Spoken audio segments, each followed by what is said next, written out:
국가는 국제제도와 행동규범을 존중해야 한다.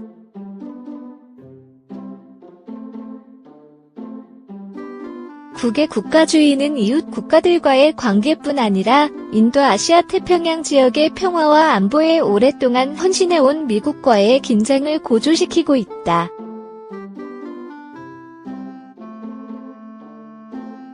중국과 미국 간의 은근한 적대감은 상대국 군용기에 대한 근접 비행의 형태로 드러났다.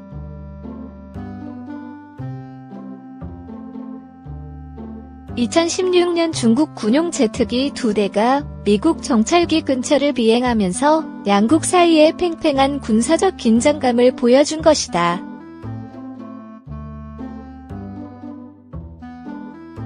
이는 군대나 국가 사이에서 흔히 일어나지 않는 상황으로 가장 강력한 말만이 감당할 수 있는 실제 크기의 체스 게임과 비슷하다. 미국의 대표적인 북태평양 전력은 항공모함 전단 12지으로 9만 톤급 초대형 항공모함과 여러 전함으로 이루어진 해군 병력 약 7,500명 규모의 함대다.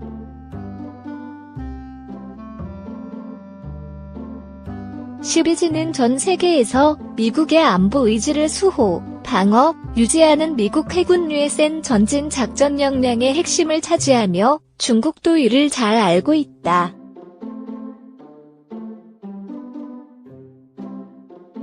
(12지는) 미국과 동맹국들이 각종 하드 및 소프트 파워 우려를 해결하는 데 매우 중요하다. 따라서 최근 중국이 국가주의를 확장하며 해상 선박을 목표로 하는 유사탄도 미사일 시스템 2가지를 개발한 것은 미국 고위군 관계자들에게 큰 놀라움을 안겨주었다.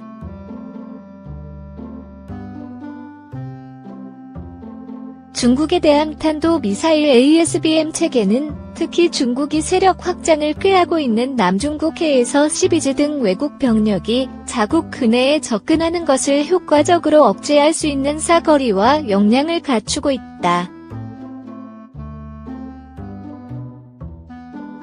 중국의 ASBM에는 2010년 처음 배치된 사거리 1450km 이상의 중거리 탄도미사일 둥펑 21DF-21D와 사거리를 2배 이상 늘린 것으로 추정되는 후속 기종 둥펑 26DF-26이 있다.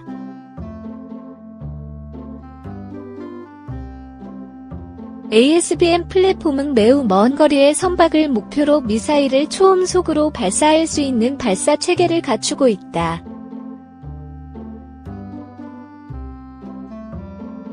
2011년 7월 천빙더 중국인민해방군 PLA 장군은 이 체계를 항공모함 킬러라고 불렀다.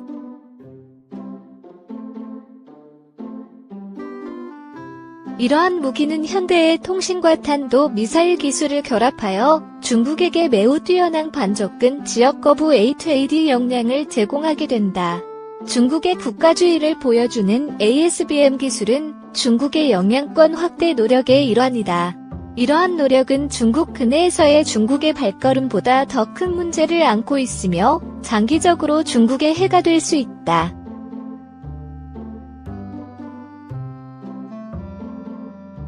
ASBM 기술이 아시아와 세계로 확산될 경우 유해센 내 임무 수행 능력에 우려를 안기는 것은 당연하다. 미국이 보복 방어 체계를 갖추고 있더라도 미사일 기술 확산은 심각한 문제를 제기한다. DF-21D 및 DF-26 ASBM 역량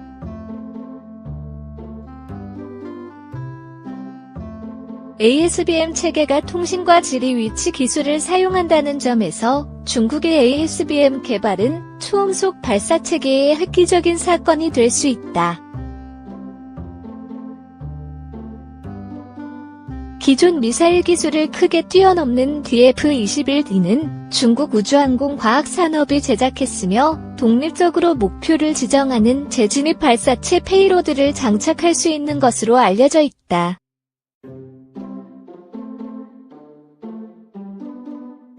심등 이동형 발사대에서 운영되는 이 체계는 첩보 및 GPS 위성 혹은 첩보 드론을 통해 표적 매개 변수를 조정하고 이 같은 표적 위치 정보를 지휘 인프라에 전달하도록 설계됐다.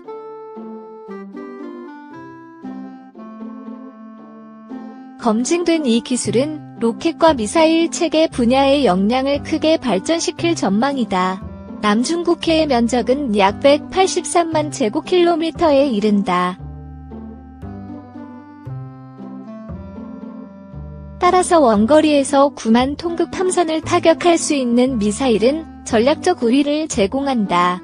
DF-26의 사거리는 3,000에서 4,000km이며 빠른 응답 속도 덕분에 표적 데이터를 수신하는 즉시 발사할 수 있는 것으로 알려져 있다. 이러한 구체적인 성능은 아직 확인되지 않았다.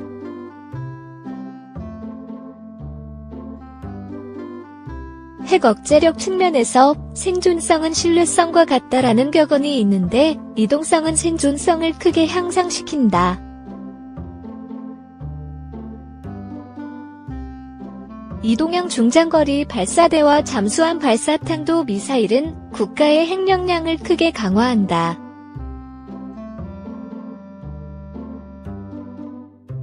국립항공우주정보센터는 중국의 새로운 미사일 전략은 발사대 생존성 강화, 운영 유연성 증대 그리고 사거리 및 정밀성의 대폭적 향상을 특징으로 하게 될 것이라고 밝혔다. 센터에 따르면 중거리 탄도 미사일을 비롯한 장거리 재래식 타격 역량은 개발 중에 있다. 중국이 인민해방군 제2포병 플레즈프 플랫폼과 도구를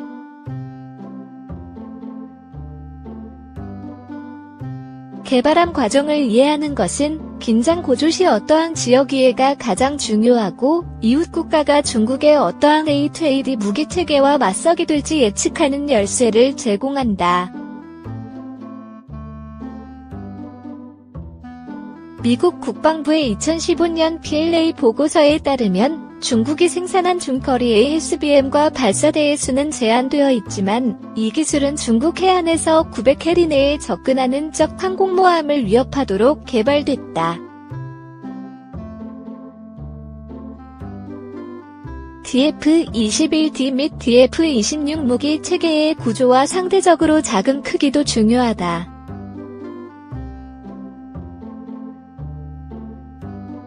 대륙간 탄도 미사일용 대형 고정형 사일로와 달리 이들은 작은 크기와 이동형 트럭으로 인해 무기 체계 탐지와 발사 여부 감시가 더욱 힘들다.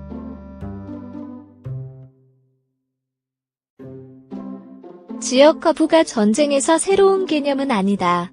ASBM은 중국이 아시아와 북태평양 전역에서 자율권을 강화하려는 계획의 일환이다. DF-21D의 목적은 중국이 남중국해와 동중국해에 건설한 인공섬과 비슷하다. 이러한 노력은 미국이나 미국의 이해에 노골적으로 적대감을 표시하는 것보다는 중국의 영향력을 확대하는 것이 목적이다. 이에 따라 A2AD 역량은 핵 억제력 그리고 갈수록 정교해지는 중국의 항공우주 및 로켓 산업과 통합된다.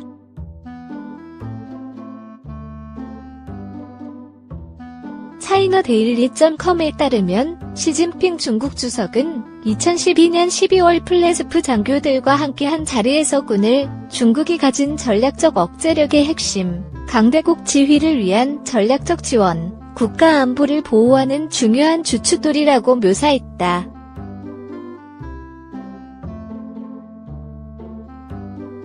DF-21D의 주요 목적이 미국의 대규모 중요 표적을 타격하는 것인 만큼 DF-21D 사용은 의문의 여지 없이 맞대응과 전면전으로 이어질 수 있다. 더불어 DF-21D는 표적 확보에 네트워크 정보를 이용하고 작은 크기로 인해 이동 배치와 은폐가 쉽기 때문에 선제 타격용으로 쓰는 것이 최선일 수 있다. 일부 비평가들은 이러한 무기 체계를 보유한 중국이 선제 타격 시 재래식 탄도에만 의존하지는 않을 것이라고 강조했다.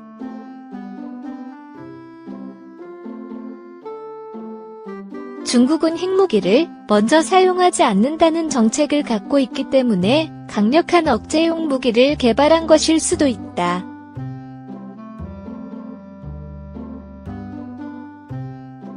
하지만 핵탄두가 장착된 ASBM 배치와 같이 핵무기를 자국의 해안과 자원 가까운 곳에서 사용하는 것은 방사능 낙진을 고려한다면 득보다 실이 많을 것으로 보인다. ASBM 위협 범위 미국 국방부가 중국의 DF-21D와 DF-26 ASBM 운영 가능성을 등록한 이래 지난 7년 동안 다양한 국제 위기로 인해 이들 미사일의 위협은 다소 무색해졌다. 중동 위기, 이라크 시리아 이슬람 국가의 부상, 기타 위협 및 긴급 상황에 더욱 관심이 쏟아졌다. 하지만 이제 남중국해 긴장이 고조되고 중국이 ASBM을 인공섬에 전진 배치할 가능성이 있는 만큼 이 무기 체계의 의미를 살펴보는 것이 적절하다.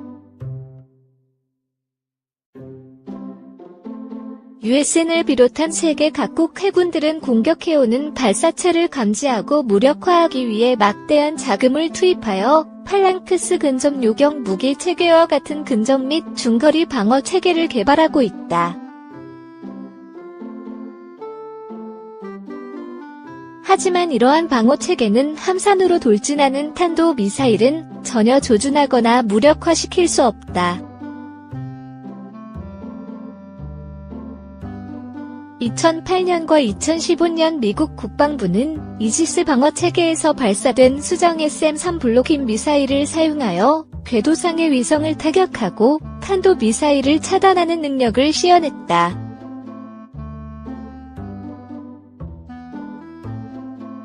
시간과 대량 생산을 고려할 때 ASBM은 공급선 차단 등의 방법으로 미국 해군 시비즈에 대응하는 역할을 담당할 수 있다. DF-26이 운영 기대치를 충족하고 실시간 위성 및 정보 시스템 관통으로 연료선이나 소형 프리기탐을 탐지할 수 있다면 중국은 효과적으로 시비제에 대응하고 USN의 넓은 범위와 역량을 약점으로 만들 수 있다.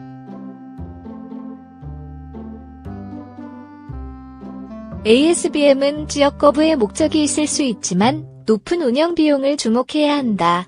더불어 중국 공산당 CCP의 정치적 목적은 중국령의 근처를 순항하는 외국 해군에 대한 플랫폼 해결책을 찾는 노력과 연결되어 있다.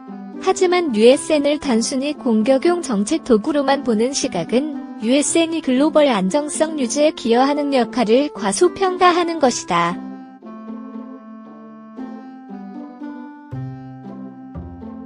시비즈는 미국 안보 이해를 보호하는 것뿐만 아니라 인도주의, 환경, 해양 영역의 주요 인식과 구조 임무를 위해 유연한 글로벌 플랫폼을 제공하고 있다.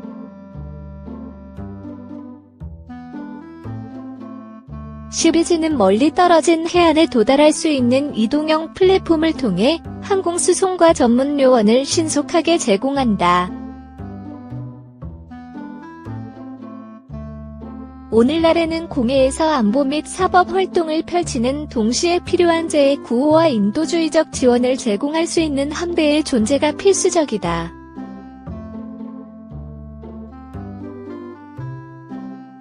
정치와 정책적 이해를 처치하더라도 열린 글로벌 무역 네트워크와 통신 라인을 보호하고 자연 및 인적 재해에 모두 대응하는 효과적인 도구로서 그 중요성이 크다.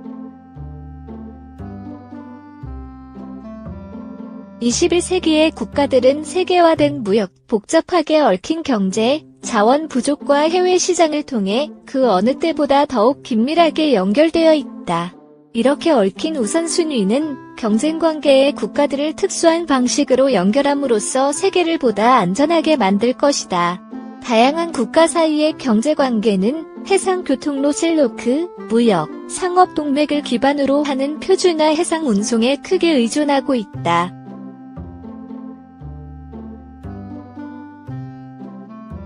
이러한 자산은 보호되어야 하며 혹시 위협이 발생할 경우 먼 바다에서도 신속한 위협 대응을 보장받아야 한다.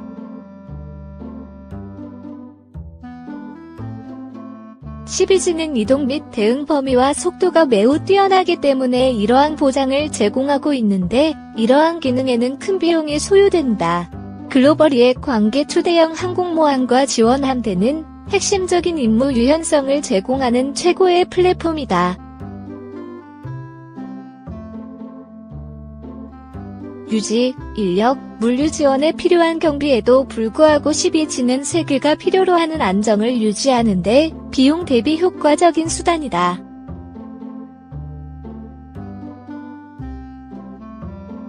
중국의 A2AD 역량 추구는 나머지 국가들에 심각한 영향을 끼칠 수 있고 영향력 재부상은 인류를 위한 보다 큰 소프트 정책의 걸림돌이 될 수 있다.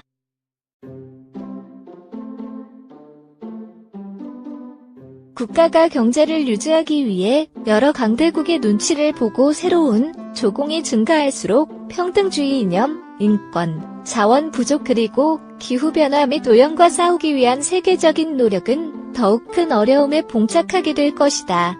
전술 및 경제적 관점에서도 중국의 ASBM 개발을 우려해야 할 이유가 있다.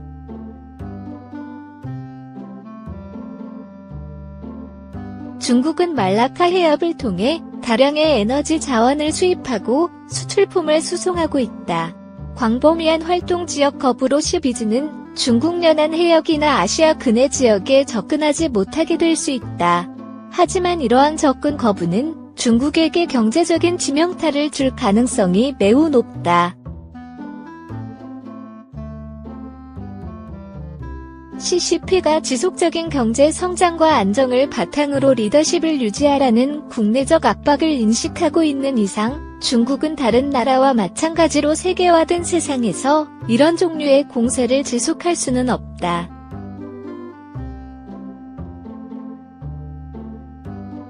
중국과 미국이 앞서 기술한 적대적인 태도를 취할 경우 ASBM은 양국 간 분쟁을 세계 경제의 악몽으로 확대시킬 수 있는 무기체계다.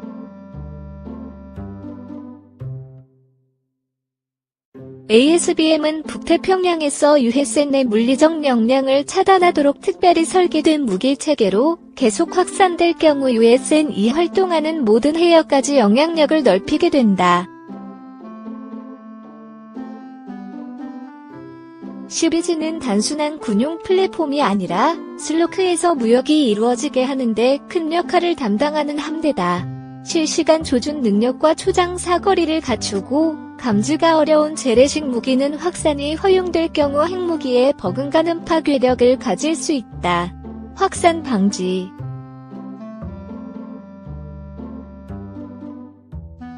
ASBM 기술 확산이 가진 의미는 심각한 우려를 불러일으키며 이는 대응 기술뿐만 아니라 정책 전술을 통합하는 방어 전략을 수립할 필요성을 제기한다.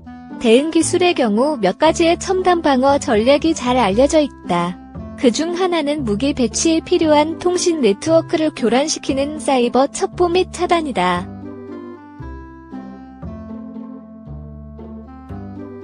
사이버는 방어보다 공격이 훨씬 쉽지만 미국은 해커 인재 면에서 압도적인 우위를 갖고 있다. 사이버는 비록 그 문제점과 한계가 분명하지만 더욱 신뢰할 수 있는 대응 수단이 배치될 때까지는 USN과 국방부의 효과적인 방어 전략이다.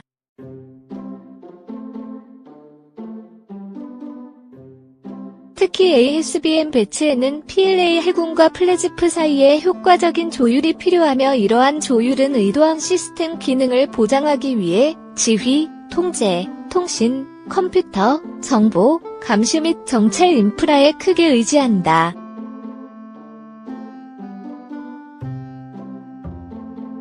전면전의 최전선에서 미국은 통신 및 통제 인프라와 실무의 혁신을 가져온 엘리트 인재를 갖추고 있다.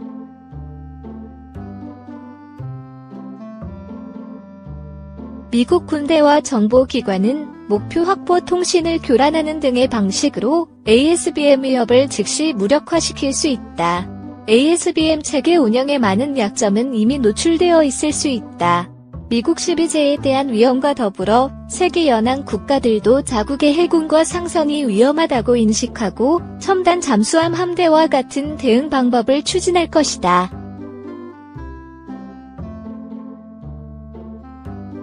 잠수함은 현대전에서 중요한 체계지만 상황을 악화시키지 않으면서 영유권을 보호하고 유지하는 면에서는 눈에 띄는 그리고 임무 유연성이 탁월한 함선이 평화 유지에 더 적합하다. 유감스럽게도 이러한 유형의 함선은 장거리 미사일, 드론 편대, ASBM에 대단히 취약하다.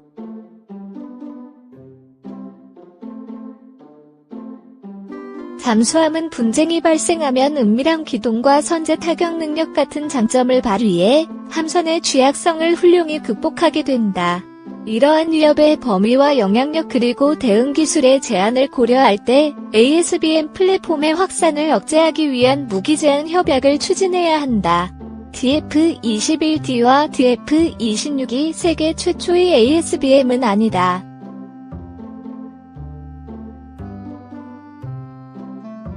소련은 1975년 비록 페이로드 용량이 작고 사거리가 짧았지만 A-27K 미사일을 보유하고 있었는데 전략 무기 제한 협정 솔트에 따라 퇴출됐다.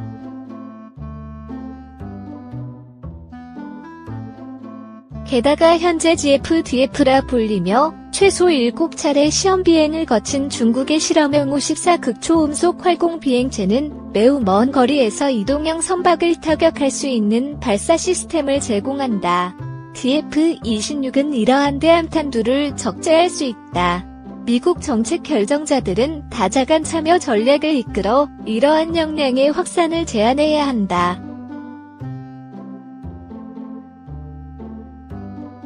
어려움이 매우 크겠지만 위협적인 기술 개발의 확산을 막기 위한 협약은 1차 및 2차 솔트 협약에서 볼 수 있듯이 현실적으로 가능하다. 장기적인 정책적 해결책을 마련하여 미국 및 동맹국과 그 공통이해에 대한 오늘날 ASBM의 구체적인 위협을 완화할 수 있을 것이다.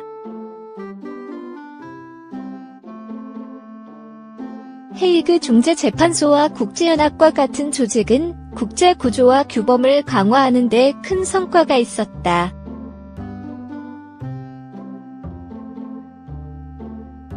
오늘날 각종 국제기구에 대한 타당한 비판이 있지만 미국은 설사 타협이 필요하더라도 국제기구를 다시 포용하여 주도권을 유지해야 한다. 잘 알려져 있듯이 미국의 정치적 도구는 널리 영향을 끼치고 있다. 미국이 치밀한 다자간 정책적 해결책을 통해 행동규범과 국제법을 강화한다면 중국이 섬 7개를 건설하고 8번째 섬 현재 건설 중이를 이용해 영유권을 주장할 수 있었던 모호성과 허점을 제거할 수 있다. 예컨대 국제연합 해양법 협약과 비슷한 목적의 협약을 체결할 경우 ASBM 제한 등 해양 문제에 다자간 참여를 촉진하는 길이 마련될 수 있다.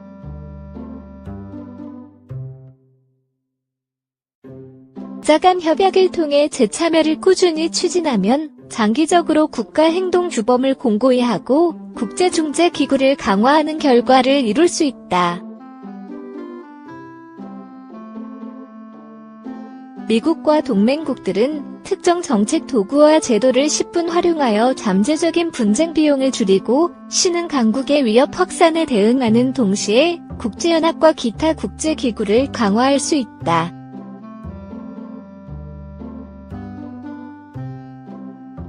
ASBM은 중국이 자국의 영향권 내에서 인식한 문제에 대해 내놓은 기술적 해결책이다. 정책적 해결책은 미국이 이러한 ASBM 무기체계의 국제적 확산을 차단하는 데 도움을 줄 수 있다. 슈비지를 비롯한 USN 자산을 계속 운영할 수 있게 하는 정책 전략, 플랫폼, 자원을 개발하여 긴장을 완화할 수 있는 것이다.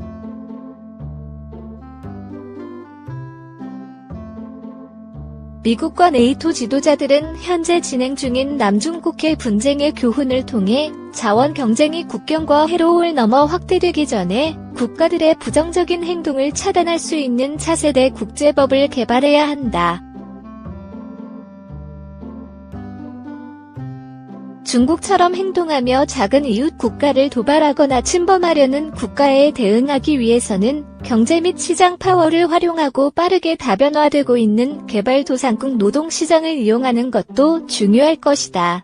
정책적 해결책 ASBM 구축은 미군의 안보 합의 실행 역량에 영향을 준다.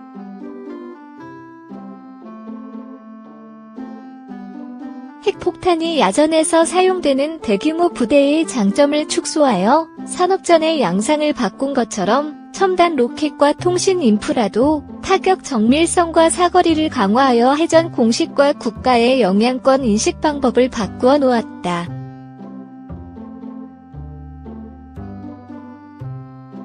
미국은 USN 전함을 물리적으로 안전하게 운용할 수 있는 차세대 방어 시스템을 추진하면서 정책 차원에서 이러한 기술 변화에 대응하고 ASBM과 같은 무기 체계가 위협이 되기 전에 확산을 차단하도록 다국적 노력을 주도해야 한다.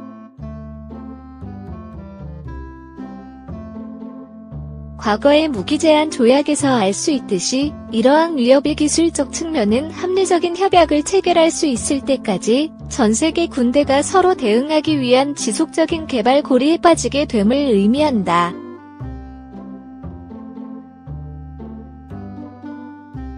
세계는 원거리 전투 시대에 진입하고 있으며 이는 전투 플랫폼과 도구 개발을 제한하는 전방위적 정책 없이는 매우 위험하다. 군과 군의 관계는 국가 간 과잉 반응과 적대감 증폭을 방지한다.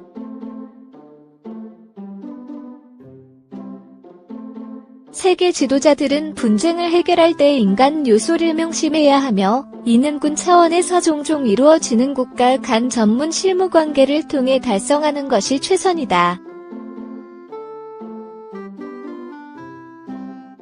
위험이 따르더라도 원거리보다 전방에서 세력 투사를 하는 데에는 그만한 이유가 있다. 정책 결정자와 군 지도자는 이러한 기술 및 전술상 변화가 세계의 현 상태와 경제에 어떻게 영향을 미칠지 고려해야 한다.